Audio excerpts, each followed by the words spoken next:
All right. Uh, Thank you so much. This is Vishnu Pandey. On behalf of Nepal Disaster Risk Reduction and Management Authority, NDRRMA, and the World Bank, I would like to welcome you all in this kickoff meeting. We are aware that Nepal has a huge potential for hydropower development.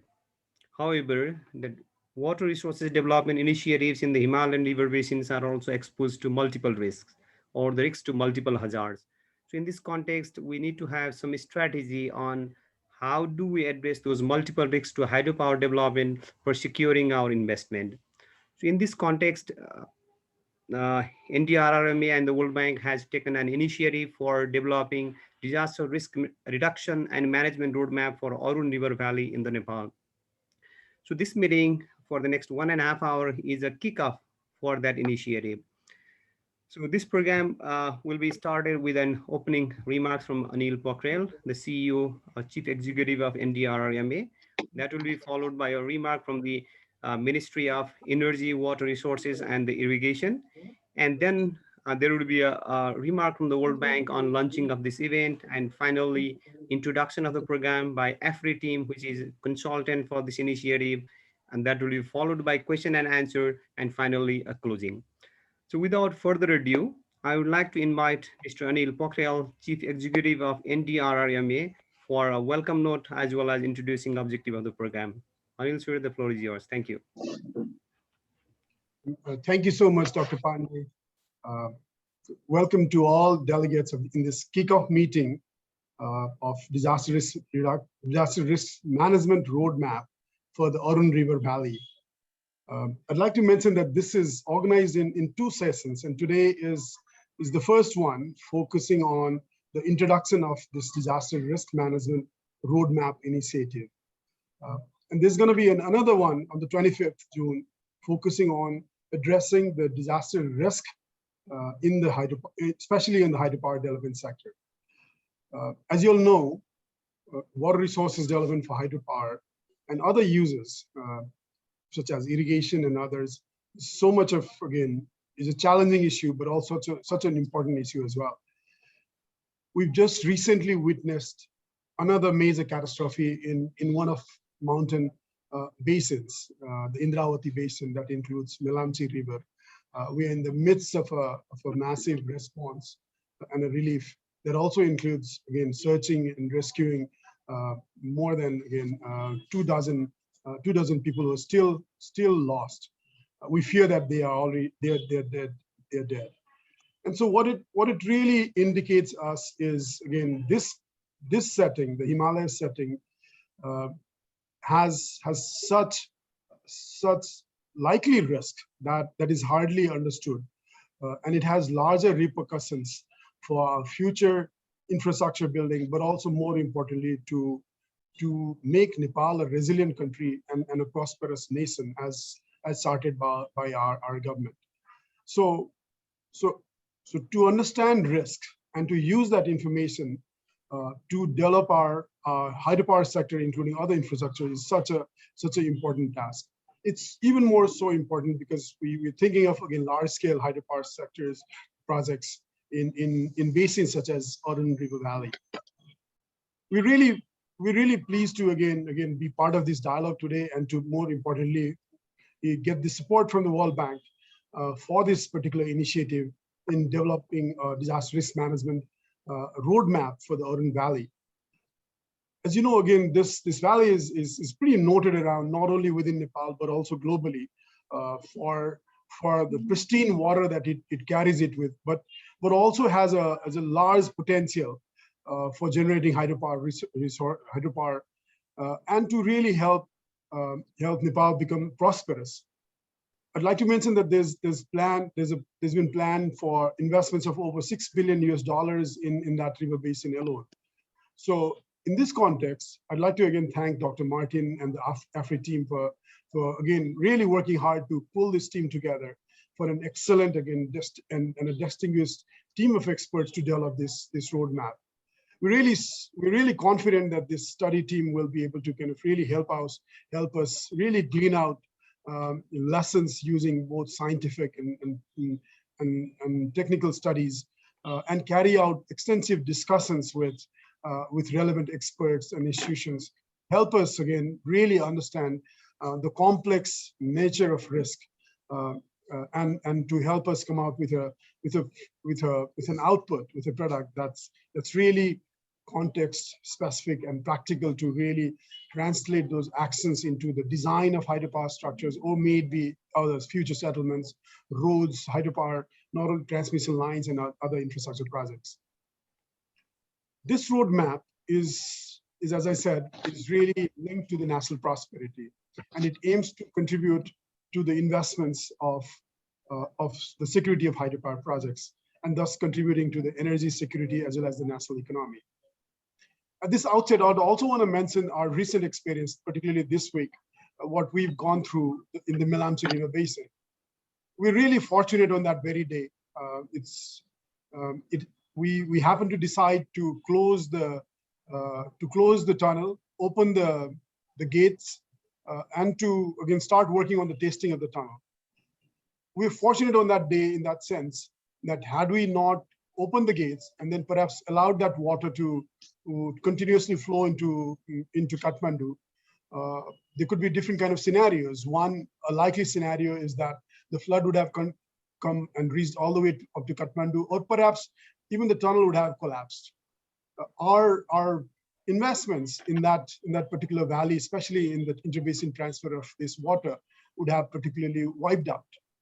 We could also imagine a scenario 5 years from now. Say, for instance, this incident didn't happen in this river basin, and imagining a scenario where even more larger, intense kind of landslides, floods, and a debris flow would have happened in the same river basin.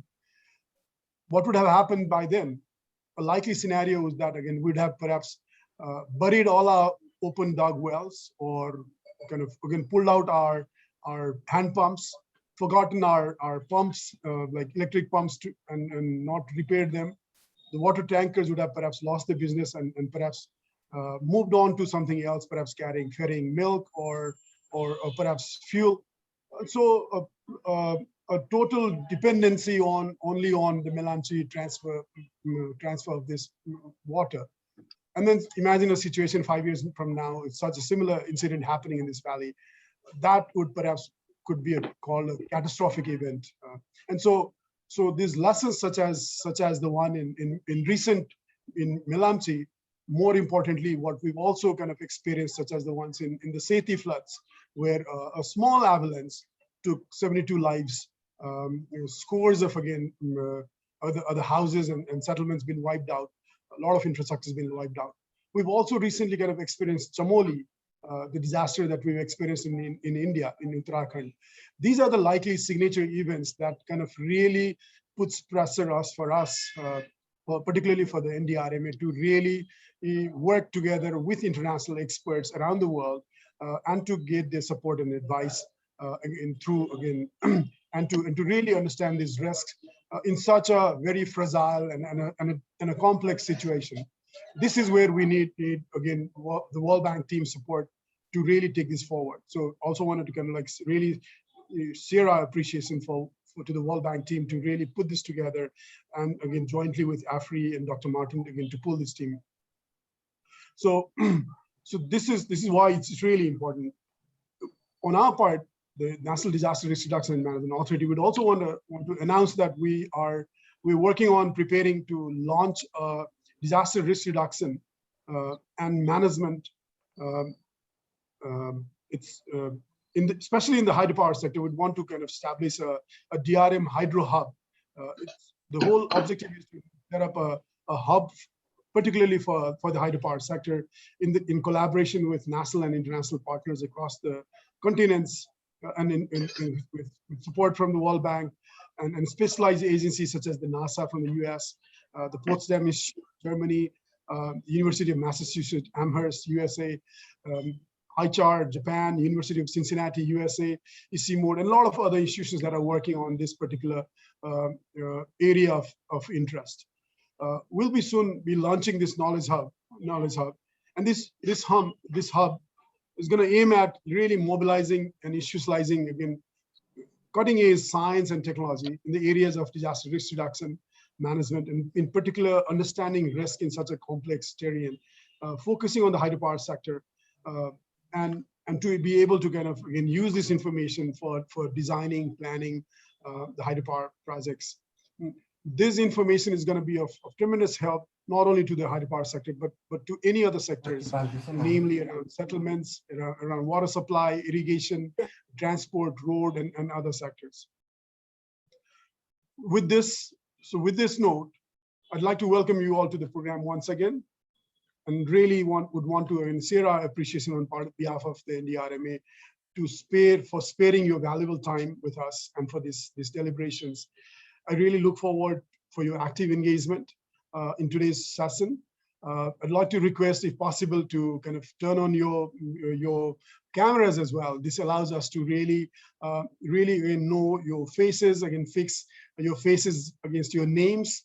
The whole idea is to, again, create this collegium, again, build this network, and again, today could be a starting point for us to really continue this dialogue, and in a way that we could really create this hub, and start again with this today. Perhaps had the COVID situation been not here, perhaps we could have convened physically as well, and perhaps a combination of physical as well as perhaps from a Zoom basis on using online this kind of basis. I'm sure, again, there'll be more opportunities in future. Hope this COVID crisis is going to kind of wane down, and there could be opportunities for us to really, again, work together on the ground, again, particularly with Ministry of Energy, Water Resources, and Irrigation. We're partners on that, to really, again, take this discourse and this dialogue forward, but we really need your support. So this idea of collegium and this network and this hub is something that we'd want to kind of put it open, draw on your lessons, and to really create it as a platform where we could really engage on this complex and such a challenging issue. In Nepali, we call it for a complex and even more, it's so difficult to describe in the exact translation. We call it jatil. The challenge is jatil. Your samasya jatil cha. And for such a complex jatil samasya, it cannot be solved with only few institutions and few individuals. So for this jatil samasya, we need really a good collegium of expert scientists and institutions around the world to really come and work together. I really look forward for these deliberations and wishing every success for this hub, to be an example, perhaps for other global areas where similar kind of platforms could really bring in the government, the banks, international agencies together, and then serve as an example as how we could really come together as a part of a common hub. With these words, thank you from the bottom of my heart, and I'd like to again end my note here. I'm sorry, like I couldn't prepare a more extensive or a more kind of wordier statement today. I'm just back from a response planning mission for this Melamchi work. So with these few words, I'd want to pass it back to Dr. Vishnu. Over to you. Thank you so much.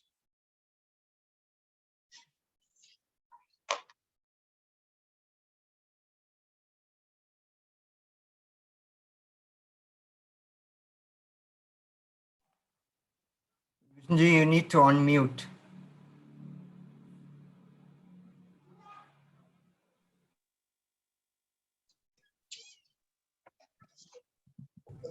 Vishnuji?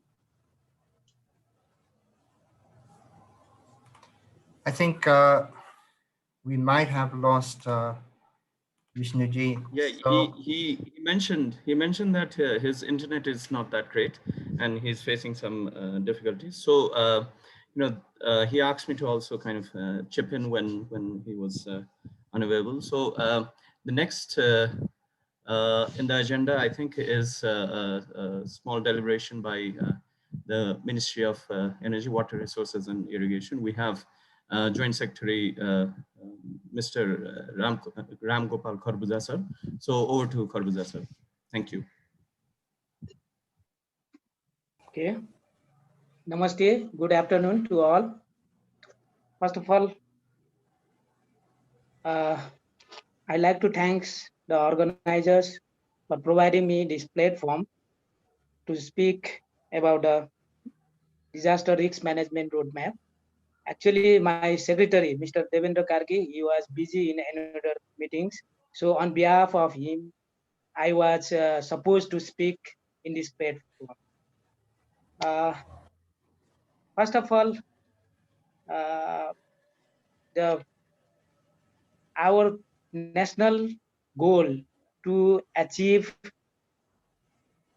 prosperous Nepal and happy Nepali, the energy is a major driving force. We need the energy, and our country is very rich in water resources aspects. So our government has prioritized to develop hydroelectric projects to achieve the national goal that prosperous Nepal and happy Nepali, so that we can achieve the sustainable economic growth and development in Nepal. Uh, Arun River Valley. It is the most of the one of the most hydro potential uh, river basins. It has a more than 3,000 megawatt capacity, and a lot of hydropower projects they have already been uh, operationalized or commissioned, and mega projects like Arun Third 900 megawatt hydropower project is going on construction, and similarly other projects, big mega projects like Upper Arun, Lower Arun, and other projects are also in the planning stage, and it is ready to move for the construction as well. So we have a lot of investment in the Arun Valley, Arun River Valley, for hydroelectricity as production as well as its utilities. So the disaster risk management especially focus for the Arun River Valley roadmap workshop or kickoff meeting is very important to minimize the risks in that hydropower sectors well. Uh, Especially in the hydropower sectors, the risks for hydropower are especially for the flood, due to the flood that intense rainfall may induce the landslide as well as the uh, growth as well due to the climate change aspects as well. So that's why we have to consider the growth, landslide induced flood as well as intense rainfall induced flood for the major disasters in the hydropower aspects. In addition to that, we have to also consider for the sediment and debris flows, which is also a very serious problem for hydropower projects for its operations as well as its construction as well as design aspect as well. Therefore, this uh, disaster risk management roadmap, it is very important, and I hope this disaster risk management will address the the risks like floods, flood, and others. In addition to that, drought is also important for the hydropower projects. So the recent floods events in the recent year, just 15 June 2021, we have a lot of damage. We have a lot of damaged from the floods in Marsangdi River basins as well as Melamchi as well. A lot of hydropower projects they have temporarily shutdowns, and some of the projects they are under the construction. They have a problem. Some uh, structures have been washed out. So we have to have a very careful about the risks. What are the risks, possible risks, potential risks that may come out for the hydropower projects? Uh, that's the thing. So for the as already that our Anil Pokhrel sir has already said that this risks is very complex, and we need to have a collaboration with government agencies, private parties, then academia institutions from both national as well as international. Without these collaborations, we cannot combat the risk reduction process, not only for the hydropower, but also for the other infrastructures as well. In this context, I would like to thanks the World Bank and the NDRMA for initializing this roadmap roadmap kickoff meeting, which is very, very timely, as well it is important and aligned with the national priorities as well. I hope this workshop kickoff meeting will initiate the national experts as well as international experts and their collaborations and other things, and also encourage the young professionals working in these sectors. So regarding the our support from the ministry, we are ready to support the activities, and we provide our experiences, share our experiences and necessary information about that. I hope this kickoff meeting will be very, very fruitful, long lasting, and it will also recommend the practicably implementable strategies and activities for the future, so that we can minimize the risks for hydropower uh, in the Arun River basin as well as in the other river basins as well. Thank you once again for providing me this platform to share my knowledge and my experiences and my sayings. Thank you. Thank you so much, Ram Gopal Kharbuja, sir, for nicely outlining how this project will fit to the national priority and how it will contribute to the broader goal of prosperous Nepal, happy Nepal. We really appreciate it. Now, to continue with the program, we would like to invite Praveen Karki, Global Lead for Hydropower and Dams with the World Bank, to highlight about this initiative and therefore launching this program. Mr. Karki, the floor is yours. Thank you. Thank you so much. Thank you, Dr. Vishnu. It's a really pleasure to address you today from Kathmandu. Good morning, good afternoon, and good evening to everyone connected from around the world. So the interesting thing about this Arun Valley is that nearly 95% of the catchment at the most upstream dam, Kimatanga, lies in China. The river is called Pumchu in Tibet and Arun in Nepal. And the Arun Valley is exposed to risks of multiple hazards related to hydrology, geology, and seismicity, floods, landslide, gulfs. Depending on magnitude and intensity, all of these hazards can cause serious dam failures. There are over 46 glacial lakes in Pumchu River Basin, and at least 6 gulfs have occurred since 1964. So it is really imperative to understand risks to multiple hazards in Arun Valley and develop a disaster risk management roadmap in order to minimize the physical, environmental, and other risks. It must be noted that the DRM roadmap must cover all the 5 hydropower projects that was mentioned, since they are being built in a cascade manner. And as you might imagine, if there's a disaster, it would impact all of these projects.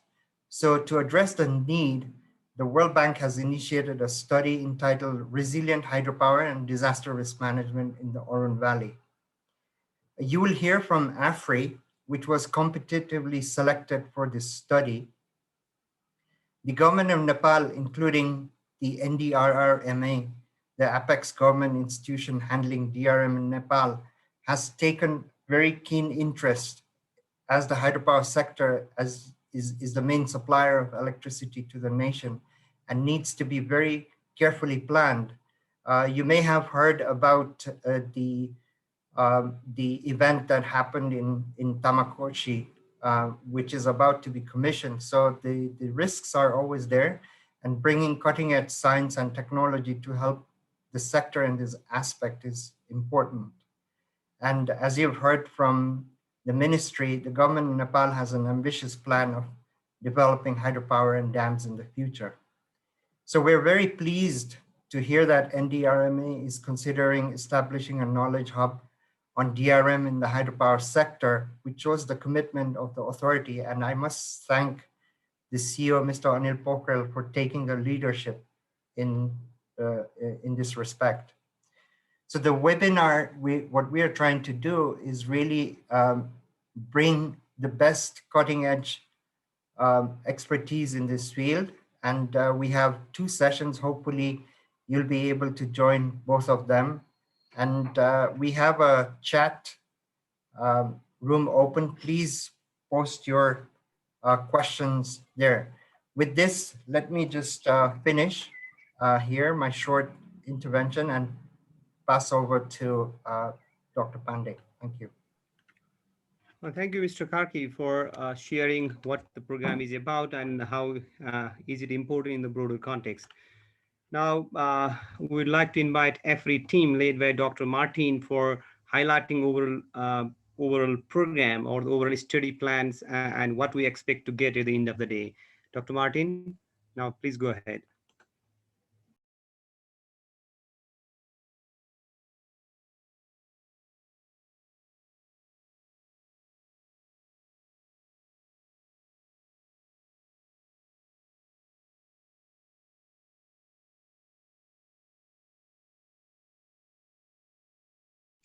Martin, Mikrofon bitte. So, excuse me. Thank you, Dr. Vishnu, for the introduction and also for the other speakers. And thank you very much also on behalf of AFRI for selecting us for this very interesting assignment. We have tried to come up with a competitive proposal, and we were very happy actually when we learned that we would be selected, because we hope we really can contribute here with our expert knowledge. Of course, we understand that this is a joint effort, and therefore it's also very nice to start this project with these webinars and getting the opportunity being connected already from the first day on. I think this is very important, and we look forward to a very fruitful cooperation during the next 18 months. I will now try to share my screen. I hope it works.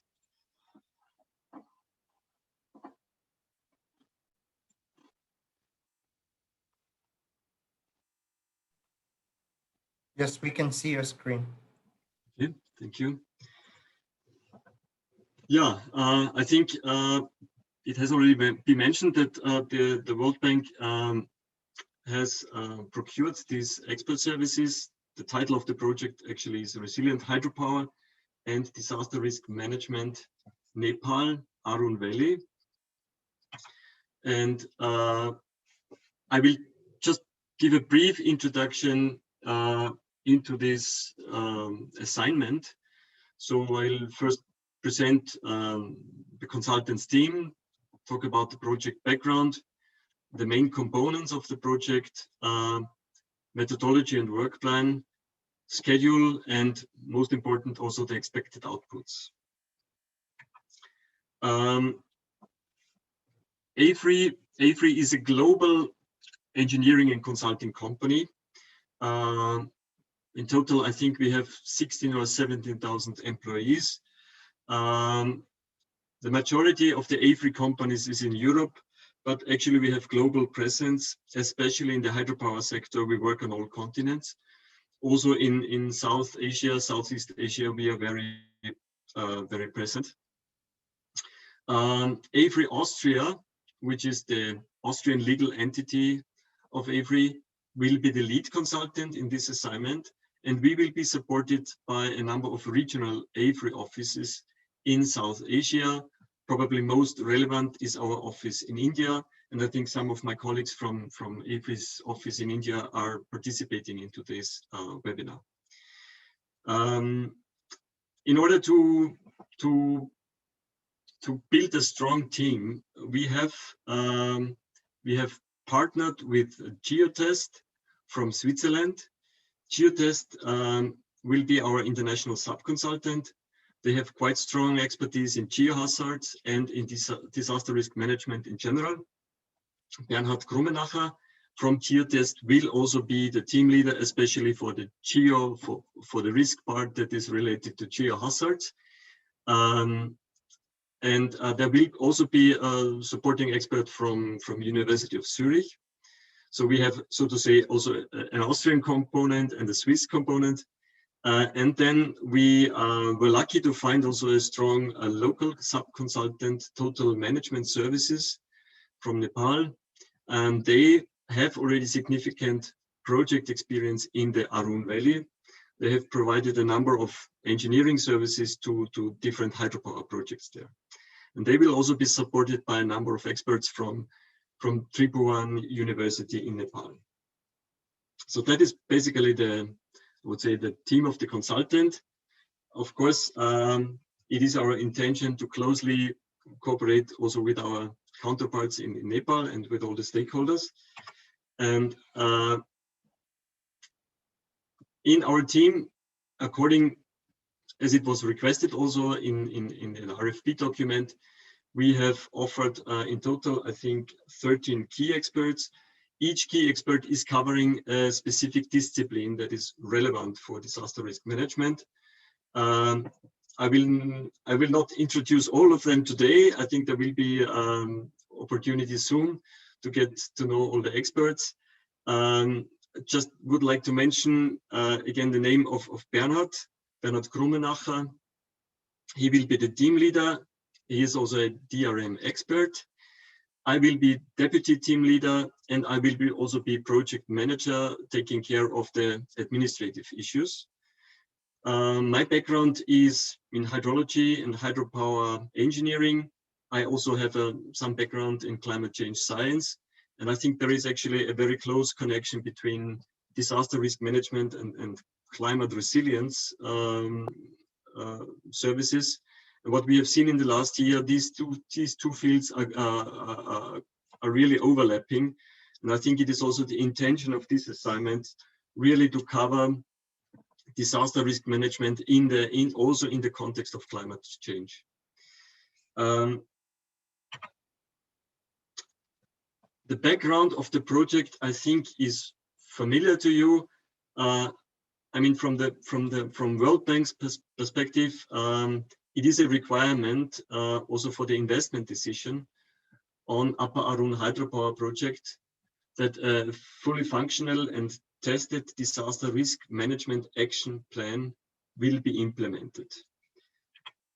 And the objective of our assignment is to support World Bank's team in carrying out their own due diligence of this action plan. We will also try to help the bank defining CAPEX and OPEX that is required for the implementation of the action plan. So to say, we will develop a roadmap for the development of this disaster risk management action plan for the Arun Valley. So the main focus will here be on Arun, Upper Arun, but it should, as it was mentioned already, should be applicable to the wider cascade of the Arun Valley. And more than that, we also want to develop options for an integral disaster risk management with regional cooperation with neighboring countries.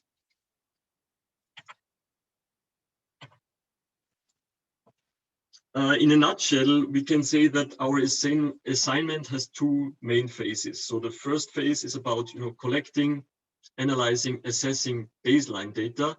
There will be an inception phase, desk study, gap analysis, and then probably the main element of this first phase will be an integrated geohazard assessment.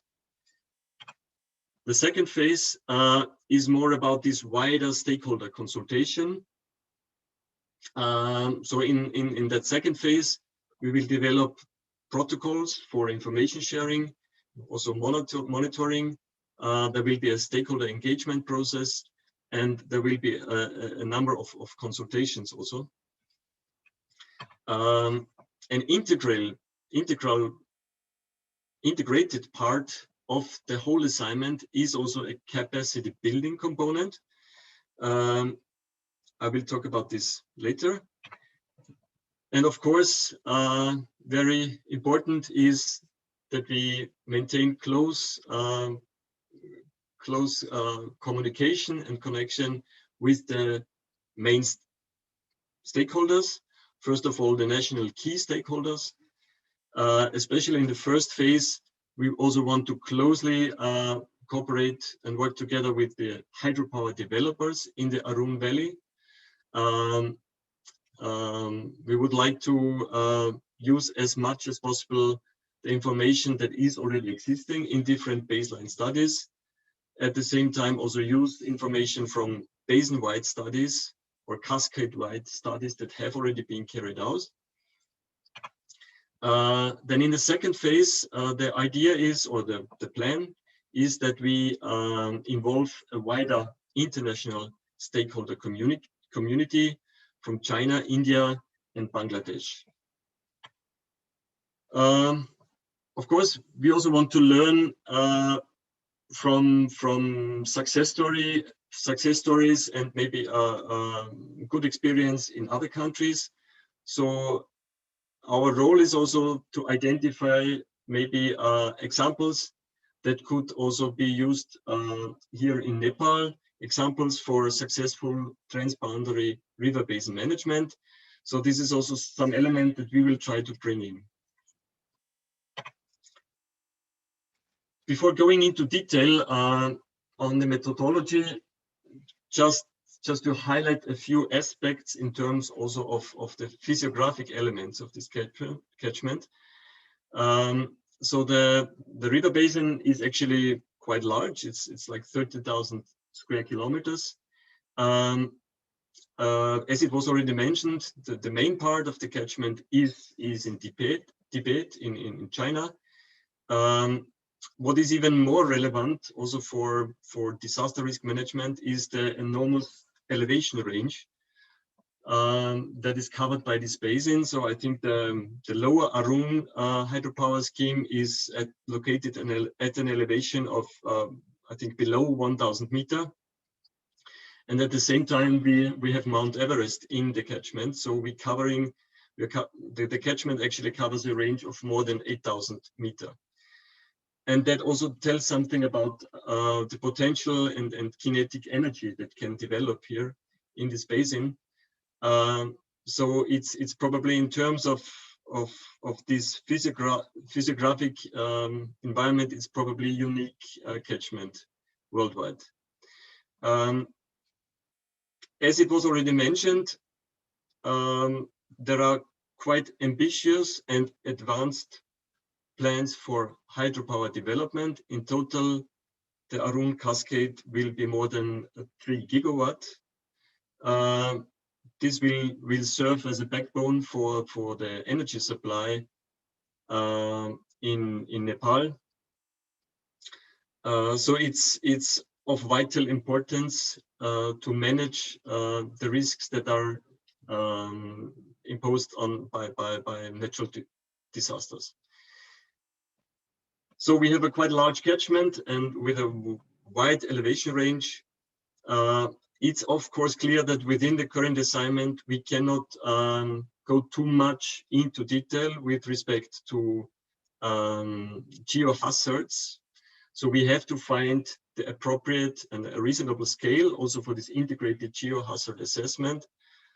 The main focus here is to develop a kind of synoptic view.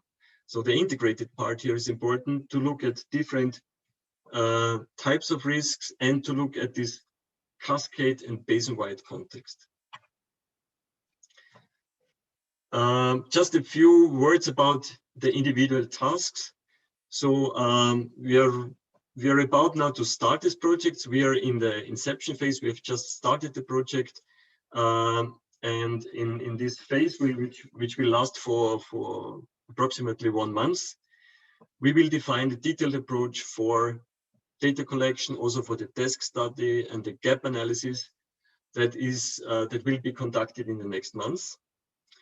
Even more important is to prepare proper lines of communication and information sharing between the stakeholders and the project partners. And I think today's webinar is a very good starting point for that. So what we really hope to take with us from today's meeting is connections and a network that we can use during the next months in order to collect all the relevant information, which will be for the sake of all the, I think, all the stakeholders.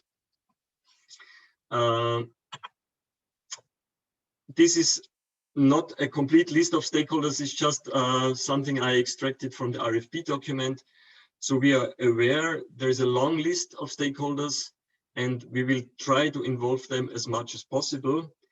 This is a preliminary list. As I said, I'm quite sure that during the project, we will identify additional and important stakeholders that, of course, we will also try to involve as much as possible. The final result of this inception phase will be an inception report that we will submit, I think, in mid of July. And it will be the basis also then for the next phase. Task 2 and 3 is about preparing a comprehensive desk study and a gap analysis.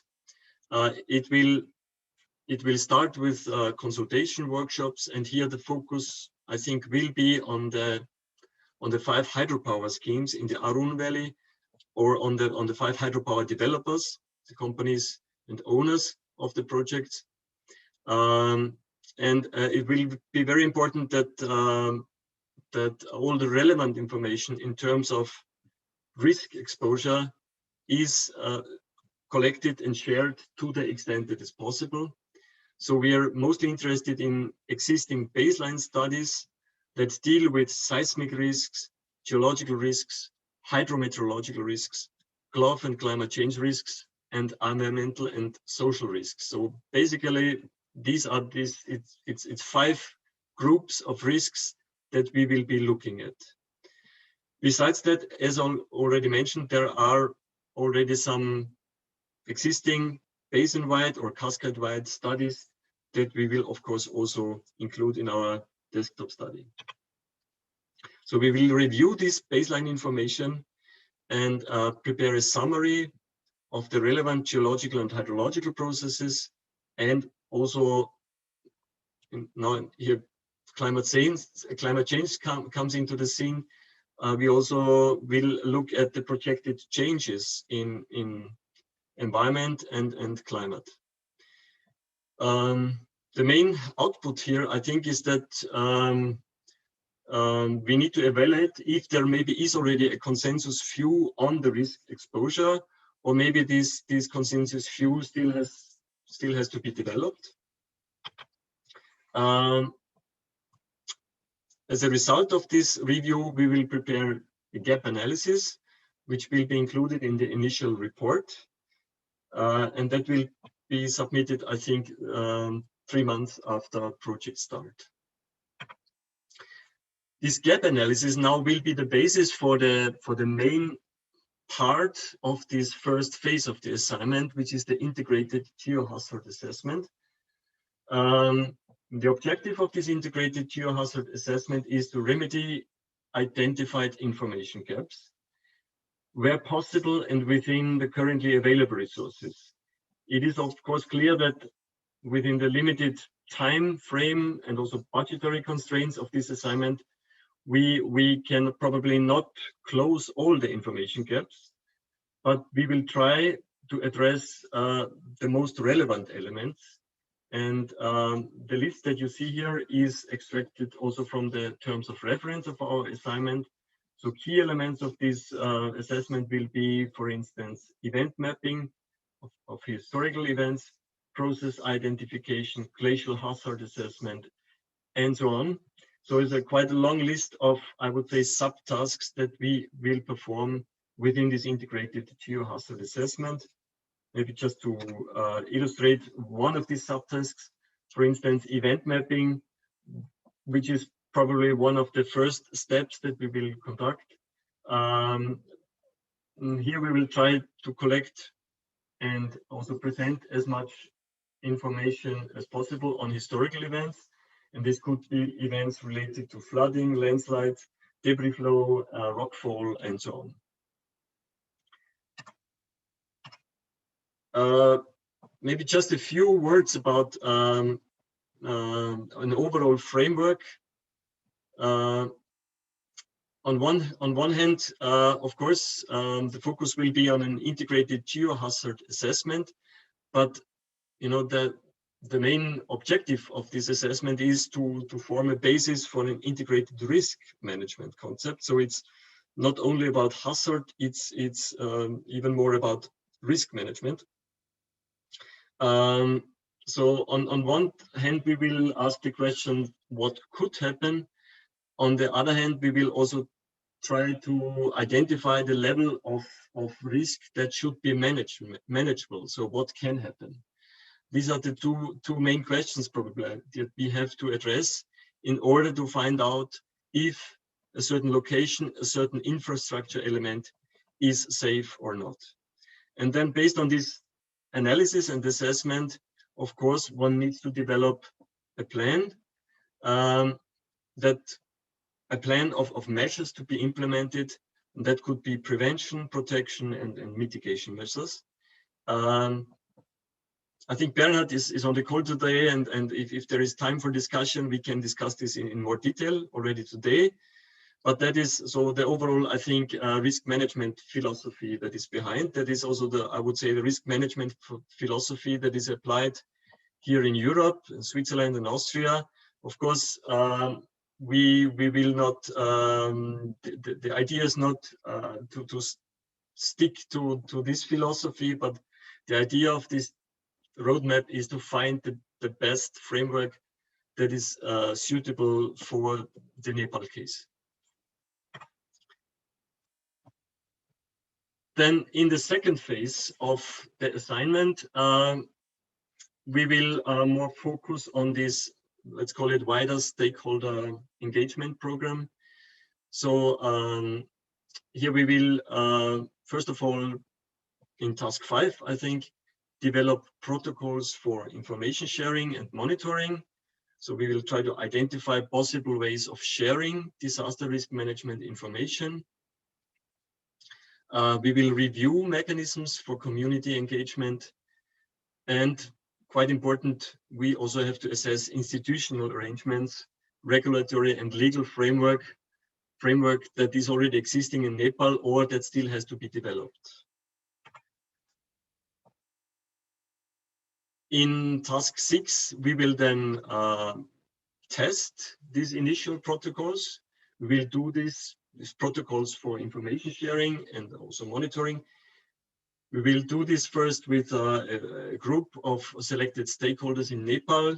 And then in the next step, the plan is to include a wider international stakeholder group from China, India, and probably also Bangladesh.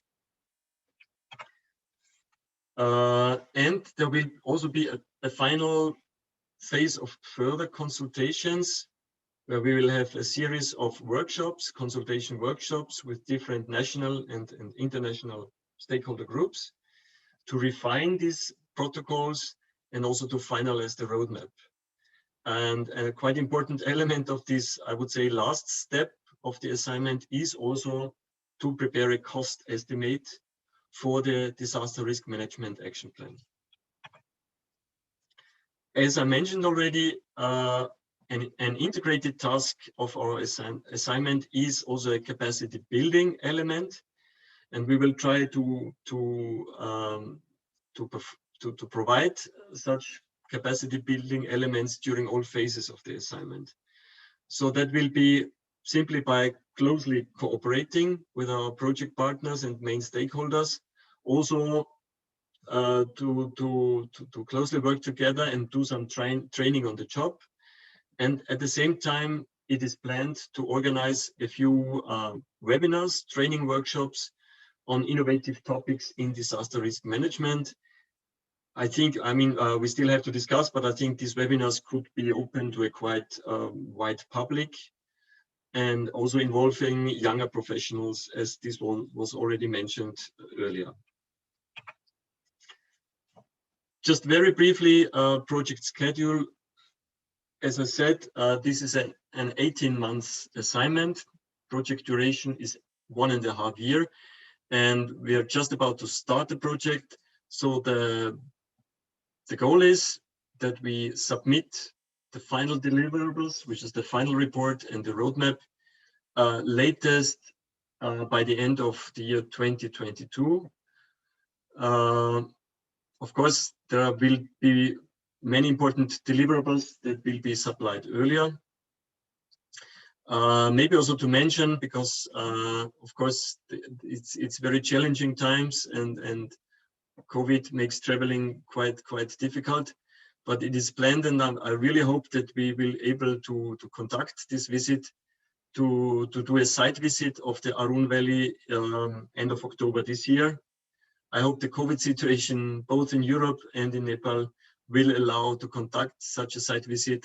We'll really look forward to also to meet you in person. Yeah, finally, the expected outputs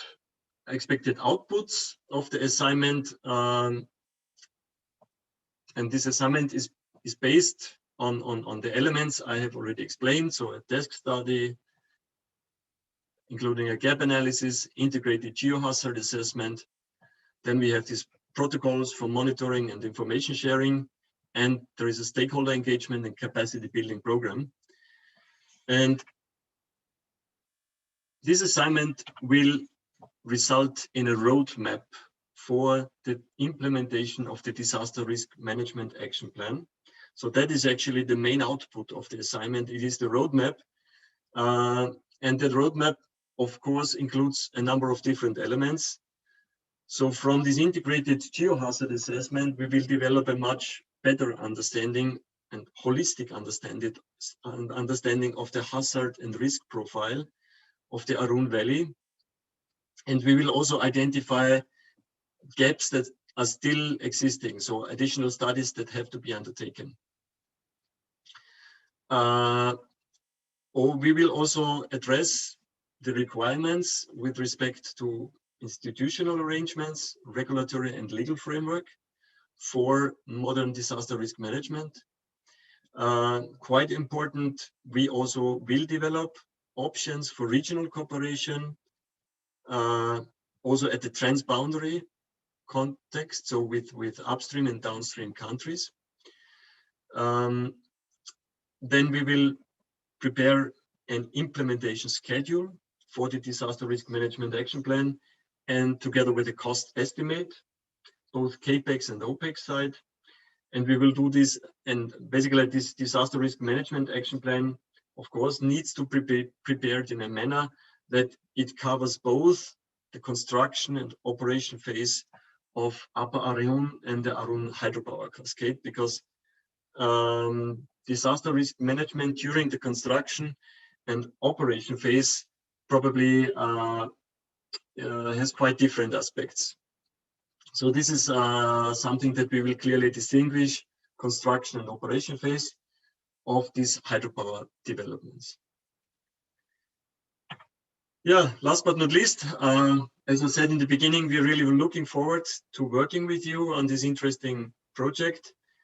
I hope that together with you, we can solve many of these deals. I'm not sure if I have pronounced this correctly, but it's really our intention to come up with a piece of consulting service that is useful for Nepal and the stakeholders in the Arun Valley. Thank you very much. Thank you, Dr. Martin, for nicely outlining overall activity and how we are going to do and what are the expected outputs. It's really impressive. Now I think we have nearly half an hour for discussion, and I think it's a time or opportunity for us to provide feedback to the presentation made by Dr. Martin and his team, that how can we make this initiative more context specific and practical, as mentioned by Anil, CEO of DRM earlier. So now the floor is open for questions, comment, and discussion. Please unmute yourself and feel free to share your feedback. Yes. Satoru, I have seen your hand, and then followed by Basanta. Yes, Satoru, please. First of all, thank you very much for inviting me to this important workshop. And I really think this the DRM, the roadmap consultancy, is very important for the Nepal to promote, develop the hydropowers in this the river basin. I also would like to thank Dr. Martin, very comprehensive presentation, which is very helpful for me to understand the strategies. Allow me to ask two questions. The first one is this, I'm very pleased to hear from you about this risk evaluation and risk management. And I think we are indeed in the same line about this approach taken by the World Bank. And as you know, all of you know, the risk is defined as the product of this hazard occurrence likelihood probability times this impact and the consequence. So sometimes the likelihood is higher, but the consequence, the impact may be at lower, or vice versa. The likelihood is lower, but the consequence will be higher. So we really need to look at this risk in a comprehensive manner, but also this using the sense of the risk register. And then we need to identify this and then propose remedial measures in a proportionate manner to the potential risk. I think as I mentioned, we just introduced this risk management approach under the environmental and the social management framework. So I'd be happy to really share some of the materials from us and then to further follow up on this risk management approach. Another one is a more specific question related to glacier hazard assessment. I was involved in the review of the feasibility study, and one of the identified risks for Upper Arun is the hydrological risk caused by growth. And the growth could be further impacted by this climate change impacts. So I'm very pleased and encouraged that you are, just the DRM specialist, but with particular expertise for climate science.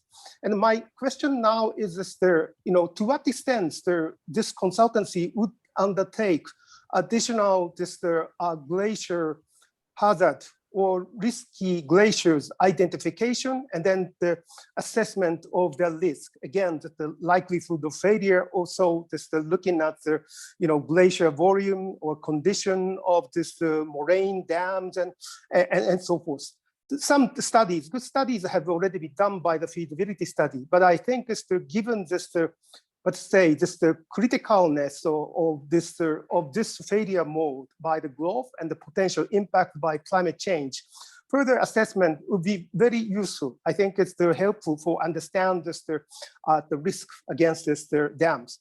I also just to mention that I also appreciate your approach covering the implementation phase and operational phase. Again, the life cycle approach about the risk management is very important. So I also appreciate that point.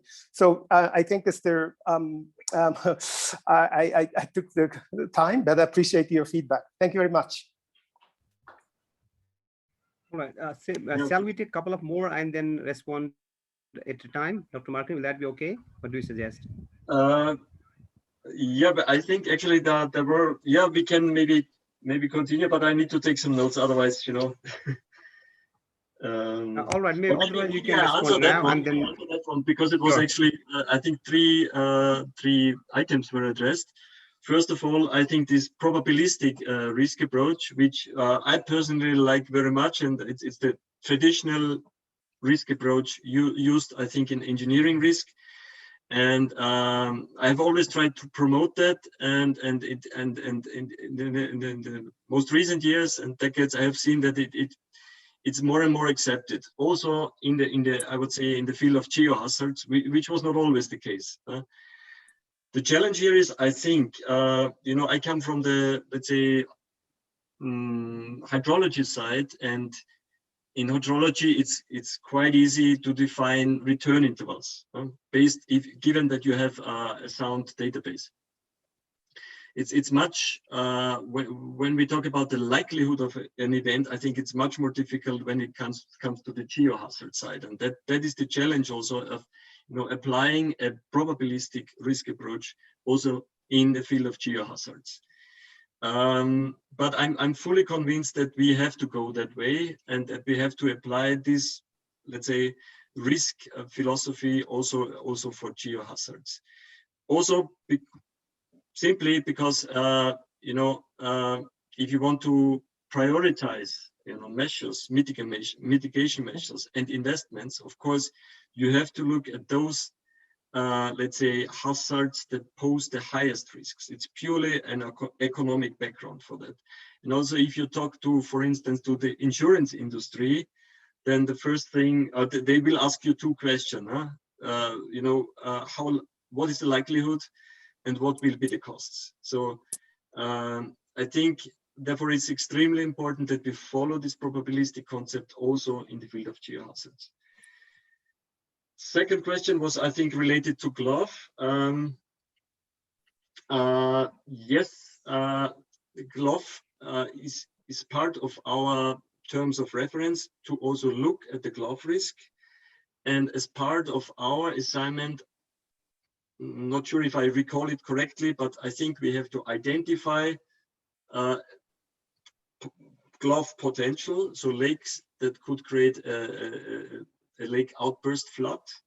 And then for the one that we think that poses the highest risk, we would also do a flood wave simulation, hydraulic simulation of the flood wave. But it's clear, and I think that within this assignment, as you said, it's a very complex risk component here of the Arun Valley. There are a number of potential or glove potentials. Also, when it comes to the, let's say, failure mechanism, how could this change under conditions of climate change? It's very clear that we will not be able to cover this in a comprehensive way. And I know that there are also other studies already ongoing. So to the extent that is possible, we will of course try to build on the existing studies. And at the same time, I think we will also define a certain need to look at this glove potential in more detail than maybe during the implementation of the disaster risk management action plan. And your last question, I not take life cycle approach. Life cycle approach, yes. Yeah, you're absolutely right. So it's basically we have to look at the whole life cycle of an infrastructure element, and that is quite interesting. I think that because we have also a very challenging project in some other part of the world at the moment, where a huge dam is constructed, and here also we had discussions like, okay, what is the period that we cover also in design and for instance in selection of the safety check flood, and we soon realized, okay, we not only look at the operational lifetime of this element, but we have to look at the physical lifetime, because if that dam fails, it will turn into a national catastrophe. So, and if you, for instance, I'm not sure how many hydropower people are in the call today, but if you build an RCC dam, it will be there for many centuries, probably for thousands of years, because once it's there, it's very difficult to remove. So in the end, if you apply this life cycle approach, you have to consider a lifetime of several hundred or maybe several thousand years. And that makes it a really challenging, but also very responsible task to cover. And as you said, I think we need also a clear distinction between the construction phase, operation phase, and then maybe the whole physical lifetime of the structure. Very good. Thank you very much. You're welcome. All right, next, Dr. Bashanta Adhikari, you have raised your hand. Please go ahead. Thank you, Vishnu sir, for letting me. And it's wonderful talks and the interesting project in the context of Nepal. I'm sure the process will evolve during the time, but because you have said that you will give us some, technology transfer training or something like that, we will be happy to attend that. But in particular now, I have two questions. One is, when you are talking about probabilistic hazard assessment, and you are talking about landslide susceptibility mapping, which is not hazard. And then the complex situation comes when you combine the multiple hazard together and then trying to identify the vulnerability in the interaction of these multiple hazards for identifying the integrated risk assessment. So this is the complex process. I know it is evolving in the science also, but I will be happy to know from your side how you are going to adopt these things. And the second one is that, in your presentation slide, you have explained we are going to map the paleo lake in that area. And most of the time from the remote sensing, it is not possible to understand and to map the paleo lake. So are you planning to do some airborne LiDAR survey or terrestrial LiDAR survey or something like that? Can you elaborate on that? Thank you very much. Yeah, thank you for your questions. Actually, very good questions. I think some of them probably could be answered in more detail by Bernhard, but maybe just starting with the LiDAR. No, actually, we will not conduct additional LiDAR surveys because neither budget nor timeline allows for that. But it is quite possible that we define as part of the roadmap that such LiDAR surveys should be conducted for particular regions of interest. And your first question, I think it's a really, as you said, this is still evolving also in science. So how to deal with, let's say, combined events. It's we are moving into now this inception phase, and I think we need to refine the methodological framework that we will apply. The way I personally dealt with such things in the past is basically that we prepare a kind of risk register, where these let's say individual hazards and risks are listed, and they're also classified, according to a risk category. And then, of course, the question is, how likely is that these events are connected? And as I said, involved in some other projects where there was huge discussions if an earthquake could trigger a glove. And it's still not clear if that is the case, but it's exactly this question we have to address. And we will try also to develop for that a methodological framework that allows to include all the expert knowledge that is available.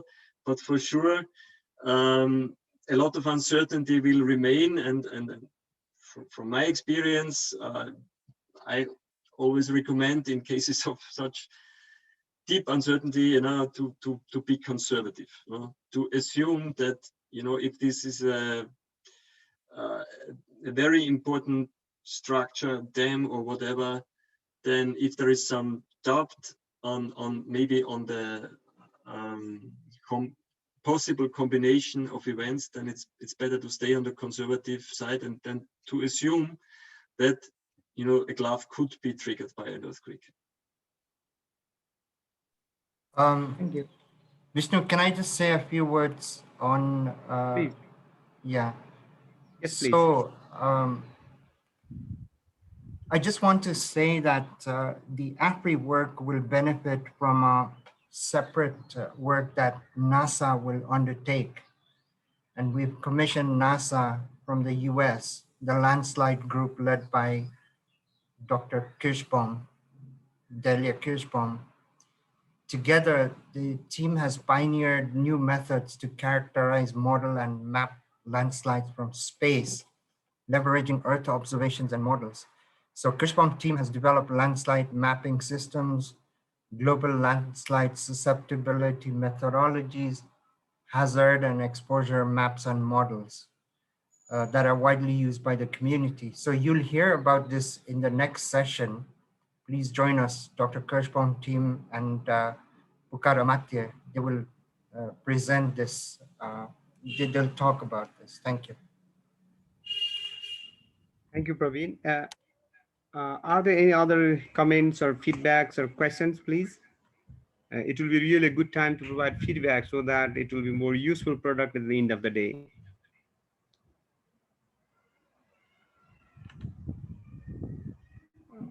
While you are preparing, maybe, yes, sir. Eti Singh, sir, please.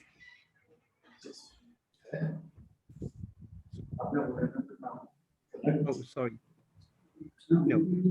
So when you are thinking of the question, maybe I can invite someone from the audience. From the province one, maybe we have Secretary of the Ministry of Physical Infrastructure and Development, Mohan Sakya, sir. So would you mind sharing your feedbacks or any thoughts on for this initiative? Would you like to highlight something, sir? Mohan Sakya, sir, if you are still there. Because province one is the area which is the direct stakeholder of this project, Arun Valley project. So if you have any feedback or thoughts, Mohan Sakya, sir, you are muted. So maybe not connected. Otherwise, Mahendra Bahadur Gurung, sir, he is an advisor to the Chief Minister of Province 1. If you have any feedback or any suggestions, would you mind sharing with us? Mahendra Bahadur Gurung, sir. Thank you, Dr. Vishnu. Can you hear me? Yes, sir, we can hear you properly. Okay. In fact, I'm very sorry I could not attend it from the very beginning because I was busy in my office work. So, in fact, I have not heard. I could not manage my time to listen to the presenter. So I just express my happiness that World Bank and the Disaster Authority both are collaborating in holding this very, very important and significant virtual meeting today regarding this Arun Valley. So I'll be attending the sessions that's coming further. So for those sessions, I'll be able to make comments. For now, thank you very much. Thank you, sir. Thank you so much. Are there any other further feedback, suggestions, or questions or comments, please? Yes, John, please. Yeah, Vishnu, thank you very much. Great to see so many people on this call and to see some familiar faces as well as new friends. This clearly is an extremely important project for Nepal. And I think it's great that we've had such good buy-in from our Nepali colleagues in government, and especially with the formation of the DRM. And I think the basis, and Pravin will put me right, but I think one of the key bases of this project is that at the end of the work, it doesn't just stop. This is to start a journey that hopefully will be self-sustainable within Nepal going forwards. And so part of this roadmap project that Martin has very kindly outlined is really going to set the scene for not just 18 months' time, but for future development on the basis of this roadmap. And this roadmap is very much a starting point. And we would expect that part of this, we can't do everything in 18 months. It's just too complicated, it's too much involved, and we're starting from such a base level, generally speaking, across the area. So I think the important thing here is that this is going to be a major step forward in being able to harness the resources and the knowledge that is already within the community, but unfortunately is too fragmented at the moment, to be able to enhance and bring this together and collate it through DRM, particularly through the Knowledge Hub. And I think that for Nepal, this is going to be so strategically important. And I think, therefore, this is a major opportunity for everybody to contribute to that. And I'm delighted at the range of the expertise that AFRI has been bringing in. to this. And I think there clearly are complexities, as some of the earlier speakers, Basanta was saying, you know, we're dealing, and Sotoro, that we're dealing with complex cascading multi-phase events, which are incredibly difficult to define uniquely. And the problem with the hydropower sector hitherto is it's been very monolithic, if you like. It will deal with a GLOF, an earthquake, a landslide. But when we start talking about some of the events, such as the Melanchi disaster that's just unfolded this last week or so, the one that's unfolding at the moment on the Tamakoshi in Tibet, and so on and so forth, these are situations that are no longer unknowns. We anticipate their occurrence and we know how complicated they're going to be. And I very much hope that through the good auspices of Anil Pokhrel and his team, that there will be increasing a capacity within Nepal to be able to manage this. But also, I think it's a question, having been involved in Nepal for 27 years now, that there are clear gaps in institution, jurisdiction, governance, policy, and so on and so forth, that having a more holistic approach to it, this will be a signposting opportunity, not necessarily a means of resolving all the issues, because often these will take a lot longer to resolve than just 18 months, unfortunately. But it will start signposting where effort needs to be applied so that those gaps in our knowledge, our capacity, data, et cetera, protocols, communication channels, et cetera, can be identified and enhanced, so that at the end of the 18 months, we have a scheme that would allow us to really build beyond onto much bigger and better things, and be able to implement a lot more of the detail that people on this call have been addressing, because we do accept the fact that in 18 months, we are going to be very limited. And as Martin was saying, COVID is another dimension. But within that, there is an awful lot that we can do. And there's an awful lot we can learn from each other and a lot we can share. And I think the important thing here is recognize the uncertainties, recognize the complexities, and not try to just look at incidents of isolated events. I mean, the GLOF situation is a case in point. And there's so much scientific unknown about that. And I'm also delighted that Wilfred Haberley is on the call today, because I'm sure that Wilfred will be wanting to address issues to do with permafrost and climate change. I mean, I'm sure Wilfred will have some comments on that. And I very much look forward to that additional information and insights that can be of benefit to the long term in this very high mountain environment. And as Martin was saying, the topographic ranges are so extreme that there are going to be aspects of what we understand and what we can do, which we're just not addressing at the moment. And we need to have the guidance in order to say, okay, we're not doing this, so how do we do it? What resources do we need in order to address it?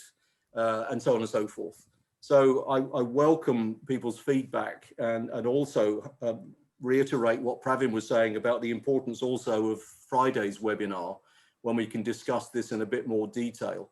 So thank you for allowing me those few moments to share with you on that. And I look forward very much to working with many of you going forwards in this project. So thank you very much. Thank you, John. Thank you for sharing it. There's one question in the chat box. Arun 3 hydropower project is under construction and already completed. 40 to 50% of construction. How the study outcomes will impact this project? And this is one question in the chat box. While Martin is thinking about it, if there are any colleagues from Arun project, they would like to provide some feedbacks or any other questions, they can please feel free to unmute and share your thoughts, but very short and sweet one, please. In addition to this question, if there are any other feedbacks or maybe comments or questions from Arun projects, please feel free.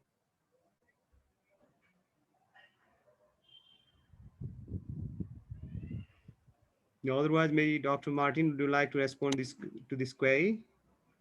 Yes, sure. So thank you for the in the question. chat box. Arun 3 hydropower project. Yes. Please. Can you hear me? Can you hear me? Yes. Yes, we can hear you. Yes. Yes, I mean, as I tried to outline that, you know, we will, after the inception phase, we will move into a consultation phase with the hydropower developers. And of course, it is a different situation if a project is still in the design stage or in the construction stage. But I think that many of the findings that from our study will also be really relevant for projects that are already under construction.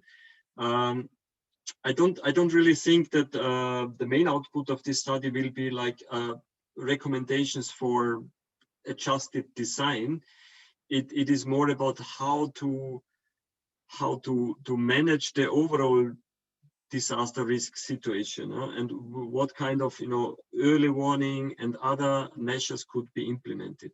So I do not think that we will recommend to any of these projects to increase their spillway capacity or whatsoever. But in that sense, it doesn't make a big difference if a project is still in the planning or in the design phase or in the construction phase. The main point here is that we look at of course, first of all at Upper Arun, but then at the whole cascade, because they are closely linked to each other when it comes to managing disaster risks. So I think that the findings from the standard from our study will be as relevant for Arun 3 as for the other projects. Vishnu, can I just say a few words? I think this disaster risk management is a good segue into a kind of cooperation between the projects, because so far these projects are designed individually in silos and isolation. So I do sincerely hope that the DRM will be a good segue into a kind of dialogue and cooperation between the projects in the Arun Basin. Thank you. Thank you, Praveen. There is one feedback that is well noted from Chudaraj Dakal in Province 1. Perhaps there is more important information in Makalu Barun National Park. Will be better to invite them in the next meetings. It's well noted. Thank you. And there is one more question again, Martin, from our Joint Secretary in Ministry. Will you work for mitigation measures to minimize the risks in the river basin? That's the question to Martin. While you are prepared, yes, please. Would you like to respond now? While you are preparing for that, maybe Arun has raised a hand. Maybe you have some remarks or query or some remarks, perhaps. Dr. Arun from EC Mode, please. Yeah, thank you, Vishnuji. I am Arun Shrestha from International Center for Integrated Mountain Development. It's not a question, but rather a, offer, I would say. Many of those topics to be dealt in this process is something we at EC Mode also have certain level of understanding and competence. So we'll be very happy to interact and offer, whatever information possible from our side. And also congratulations to NDRRMA, Anilji, and World Bank, Pravinji, for this very good, initiative. And Anilji, we have discussed a couple of times on the Koshi DRR Knowledge Hub. And I think there could be a very good synergy between what is discussed here and what we are trying to do under the Koshi DRR Knowledge Hub. And yes, I think please let us know if there are anything under that hub, under that platform, we could, help in this initiative, and any other thing that you think EC Mode could support with, please do let us know, and we stand committed in our, service. Thank you. Thank you, Arun sir, for the nice offer. And of course, that they are our knowledge hub he's talking about. There are large number of people are engaged from university and different institutions. That's a good opportunity, I think, perhaps to collaborate. So before we go for the closing, Martin, would you like to take on the question from our Joint Secretary in the Ministry? Will you work for mitigation measures to minimize the risks in the river basin? Yes, I think the answer is yes. To some extent, we will cover that in the DRM action plan. that will also include a list of proposed structural and non-structural mitigation measures. Of course, that will be on the conceptual level, but maybe also Bernhard can step in here, but we discussed this just 2 hours before, that we think the roadmap, of course, has to include also a list of mitigation measures, because this is what the DRM action plan is about. No? Yes, Martin, I think we will give hints and ideas how we can put in the protection measures, early warning systems on a conceptual level. It's clear, but it's not possible in doing the 18 months to give proper solutions. But from our experience, we know that we have ideas how we can manage these problems. They will arise.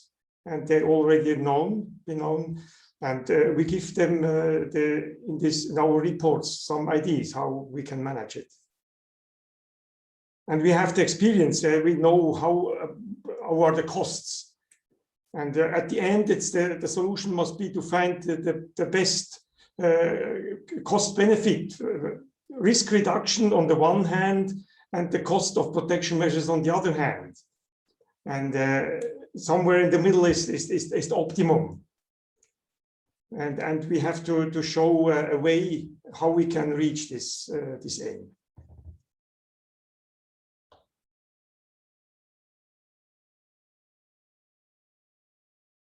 Thank you, Dr. Martin and Bernhard, for clarifying the things. We really appreciate it.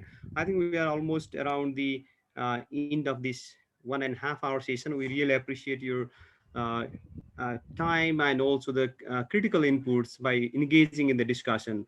We had a good number of stakeholders from the government, province one government, central government, and other stakeholders, both national and internationals. And like Anil mentioned right in the beginning about the the plan for establishing a knowledge of DRM in hydropower sector. We have some potential partners also there. They already joined here. We really appreciate it.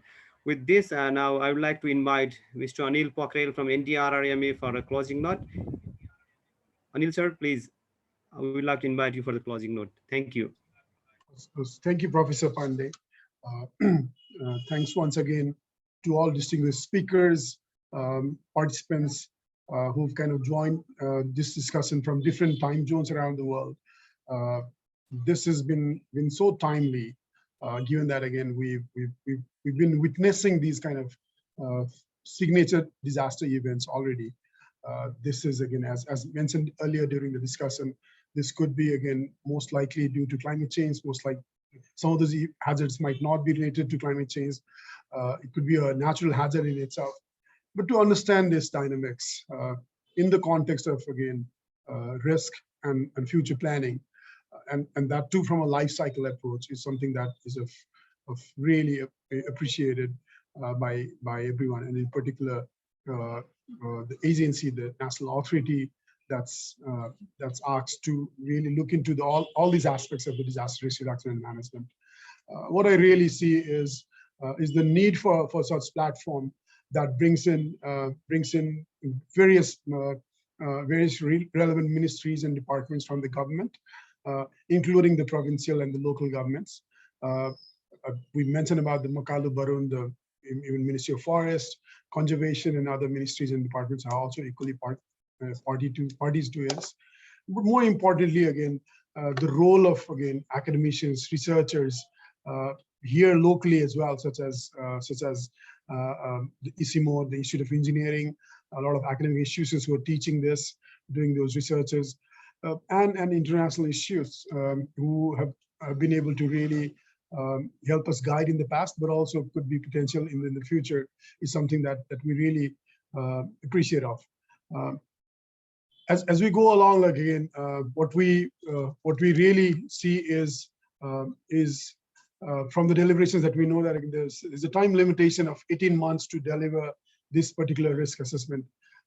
My understanding is, again, if we're able to kind of use already available knowledge products, researches, and including drawing on from the works such as from ISIMO, including other ministries and departments. I guess that might help in terms of, again, saving some time and really, again, using those for an informed dialogue as how we could further enhance and further make this investigation, this assessment more actionable. I could see that, again, there's quite a number of, again, government departments as well, like such as the Department of Mines and Geology, which looks at both the seismic side of it, but also the landslide side of it, the Department of Hydrology and Meteorology, as Dr. Ramgopal sir has been there representing the ministry itself.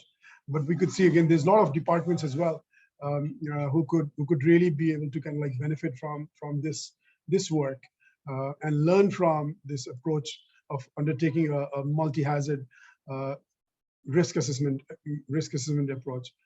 So we really look forward to this joint collaborative work. We will, as mentioned earlier, will surely, again, look for opportunities to host series of dialogues around this particular issue, to transcend this into setting up of the disaster risk assessment, the risk understanding of the hydropower sector, and then use it to create a hub for knowledge, networking, and interaction. That's how we could we could all be informed about this risk in such a complex, and as I said, jatil, complex kind of setting. There are other couple of other platforms that I want to mention at this outset at the national level that we've initiated. Of particular mention that I want to share it with you, and how this platform does really fit in is again twofold. One is what we have is the national platform for DRR, and the guideline for which has been approved. It brings in, again, it's also a platform where, again, it takes a whole of a society approach. It's based on the UN DRR set of guiding framework to set up national platform that allows all set of actors, as I mentioned earlier, the whole of a society approach for making informed decisions for disaster risk reduction and management. Building on that, there is a thematic group specifically working on research and especially with universities and research centers. This is where the Institute of Engineering is one coordinating entity for that research and the academic side of things. Dr. Arunji has also mentioned about the COSI DRM hub. So these are all part of the national platform for DRR. We need platforms for each of these sectors. Like, again, it could be for irrigation vis-a-vis the disaster risk. It could be for the housing sector, for urban settlements. So this is how all these platforms, these hubs could, the knowledge would culminate into the national platform for DRR. The National Disaster Risk Reduction and Management Authority is a convening agency for that. That brings in all these set of relevant agencies, departments together, including the private sector and agencies and institutions around the world to draw on the expertise and the knowledge to really enrich this platform. So this is how it collectively helps inform our decisions, help it refine it further, and then chart out a resilient pathway for starting with the hydropower sector, perhaps again using it for multiple other sectors. That's the direction that we want to go ahead. This is not cast in stone. We always have, like, again, areas that we could improve. We could look at how we could, again, hold subsequent dialogues, especially using the platforms. We could invite more institutions to be part of it. We'll have these discussions as we go along. So with these words, I'd really want to again share my sincere appreciation and thanks in particular to the World Bank for the support to the government of Nepal, and in particular to these experts from AFRI, from all these academic institutions, but also all distinguished participants from all over the world, and also from all the way from our ministries and provinces and from specific agencies. Huge thanks, despite your other priorities, prioritizing this event over other priorities, and attending this. We really look forward for your suggestions, for your guidance, for further improvements as you go along on this difficult time. but again, no other time is best than now. So we really look forward to working with you all. Thank you everyone. Thank you, Martin and the entire team at AFRI. Thank you also to the World Bank and to everyone who's helped us prepare for this event today. Looking forward to working with you all. Good evening, good day to everyone. Bye-bye and namaste.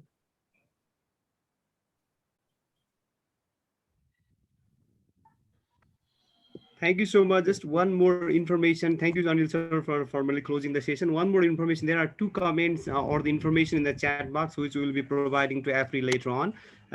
We will be having second session of this continuation of this kickoff meeting, like mentioned by Anil sir right in the beginning, on 25th evening, 25th of June, 5 p.m. Nepal time. That will more focus on a panel discussion on an interesting theme, climate change and disaster risk management, where we have the speakers from Potsdam Institute in Germany, NASA, and other institutions in the US and others. And please, we look forward welcoming you in that session as well. Thank you. Take care and stay safe. Bye-bye. Thank you. Thank you. Bye-bye. Thank you. Thank you, everyone. Bye-bye.